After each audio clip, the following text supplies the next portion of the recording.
Hello, everyone. Welcome to our series of Senate interviews for the candidates. And today we have Niall. So I'd like to say hello to Niall and thank him for giving us a bit of his time. So Niall, I'll just get straight into the questions if you don't mind. So just tell us a little bit about yourself. Yep. So firstly, thank you for having me on. I'm really excited to be here. I've been following the interviews quite closely, so I'm happy that it's finally my turn. So my name's Niall Daly. I'm 20 years old. I'm a second-year international business student here at Maynooth, but I actually switched my course at the end of my first year, so I've been in Maynooth for 3 years. Very good. Do you want to describe yourself in 3 words, if you can? Yep, I would say I'm quite motivated. I would say approachable and determined to get my manifesto done. Of course, yeah. What do you think the role of education officer entails, and what can you bring to the role? Okay. So there's, the representation side of things, what most would call the boring side of things, whereby you're essentially the channel by which academic reps and by extension these students communicate with the university on a much larger scale.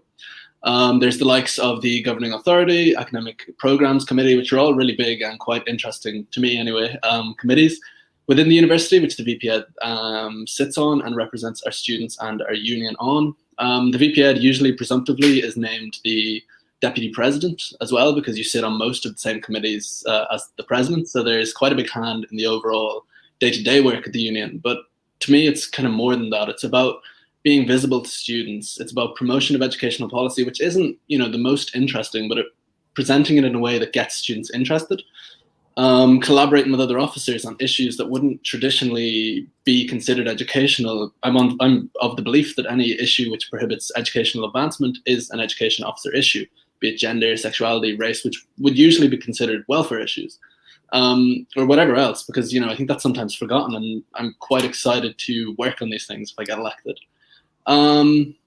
If I'm elected, I suppose I could bring a new perspective to the role. So I had the opportunity this year to be an executive member of the LEAD initiative.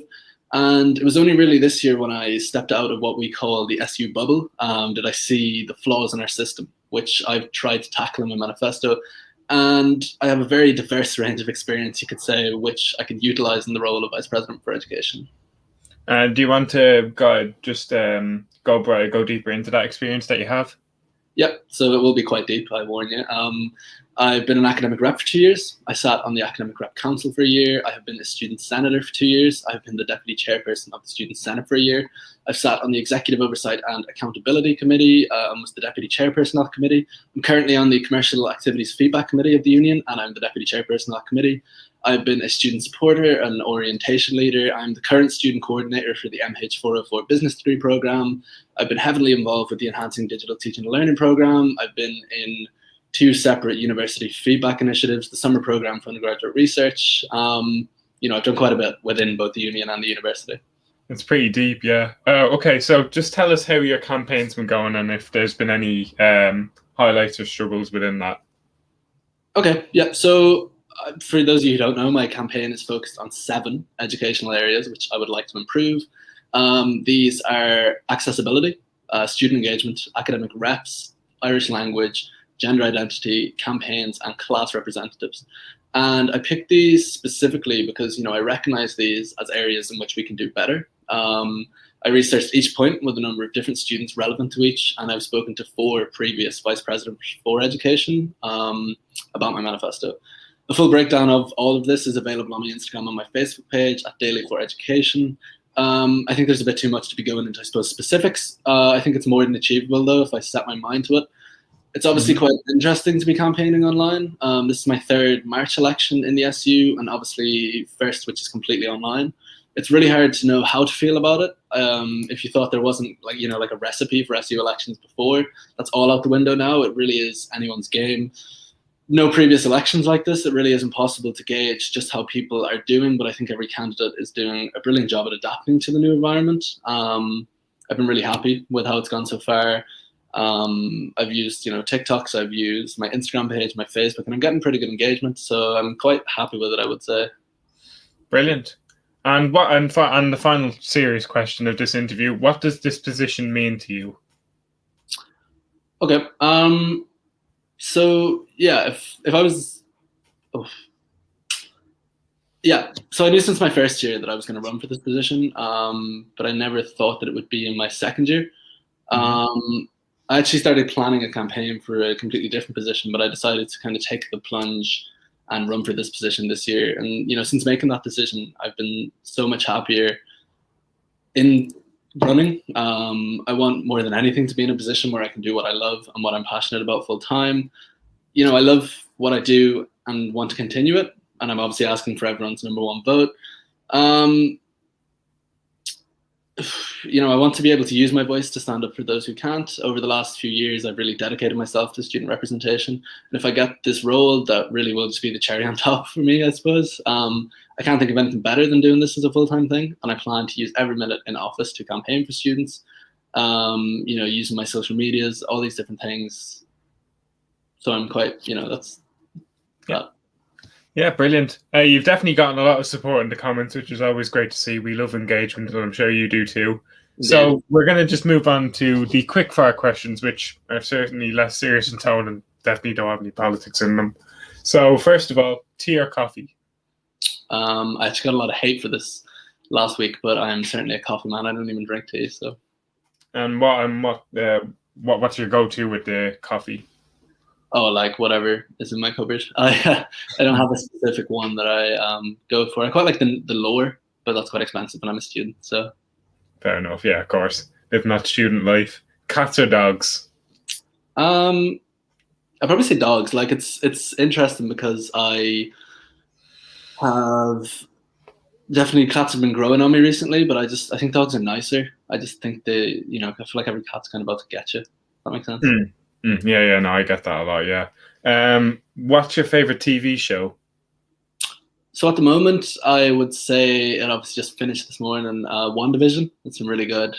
Before, it was probably The Office US. That's something that I'm watching at the moment as well. Brilliant. What's your favorite film then? Oh, that's difficult. I've quite a few. Like I have favorite franchises. Like The Lord of the Rings is obviously probably my favorite up there. Star Wars is quite up there as well. I have quite a few that I'm quite excited to watch every time that I begin to watch them. Does that make sense? Yeah, no, that's definitely, yeah. I definitely kind of feel like with franchises, is there any like particular film within those franchises that would be a highlight? Or? Oh, for sure, yeah. So The Lord of the Rings, the Return of the King is probably my favorite. The Empire Strikes Back in Star Wars is probably my favorite, and then the first Hobbit movie. Then. Yeah. Okay. Cool. Sunrise or sunset? I probably have to say sunrise. I like being able. I like when I stay up, and it kind of freaks me out a wee bit to be like in my room and then seeing the sun come up. But it's nice at the same time, and I think it kind of reminds me of being on holiday as well for some reason. Very good. What do you put on your pancakes? Oh, always lemon juice and just sugar. Never a Nutella man, no. The odd time, but like I think the most of the time, I think I usually will have that. Does that make sense? Fair enough. Yeah, cool. Who is your dream dinner date? No, that's an interesting one. I could not come up with an answer for this earlier because there's so many different people who I would like to. Maybe a US president I would definitely like to have dinner with. If I had to pick one in particular, probably Barack Obama. Very good. And final question. What's one thing about you that surprises people? Oh, forgive me, there's another question, but we'll get back to that. I couldn't really decide. I have two that most people don't know. So, initially, before I got into the student movement, it was actually completely by accident. I came to university and I wasn't really interested in the Students' Union. And it just so happened that one of my friends was going to an academic rep training. And I was like, oh, can I come along? Because I was kind of bored. And it just so happened that there was an academic rep position for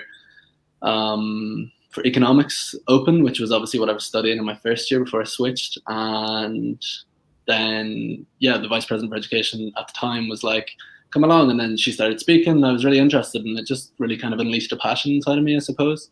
Or the other one is that the phone charging boxes in the library were actually my idea that came runner up in the Maynooth Library Innovation Competition of 2019.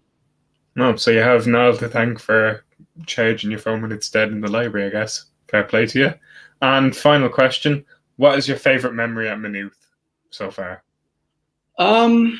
It's everyone kind of trips up on this question, I've noticed over the last while. I think it's certainly difficult to almost isolate it to one specific memory, but I think if I had to say one, it's probably Bingo Loco in first year when someone lost their phone in the crowd, someone who I'm now friends with, but at the time I didn't really know. And they found it, the Bingo Loco people. And I don't know if you've been to Bingo Loco, but they're very much like lads here for the crack, that kind of thing. So they started roaring, who lost their phone?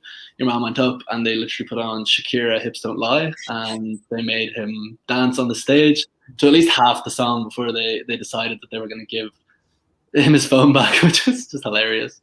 The great effects of alcohol, really, isn't it? Yeah, exactly. But anyway, thank you very much, Niall, for joining me in this interview. And don't forget, everyone, mixing up my words here. Don't forget, everyone, to listen to the MarsFm YouTube channel, where they'll be talking to the candidates like Niall. And there's 6 coming up on Monday, so stay tuned for that. And hopefully everyone has a good weekend, and we'll see you all later. Goodbye. Thank you, Niall. Thank you. Oh, and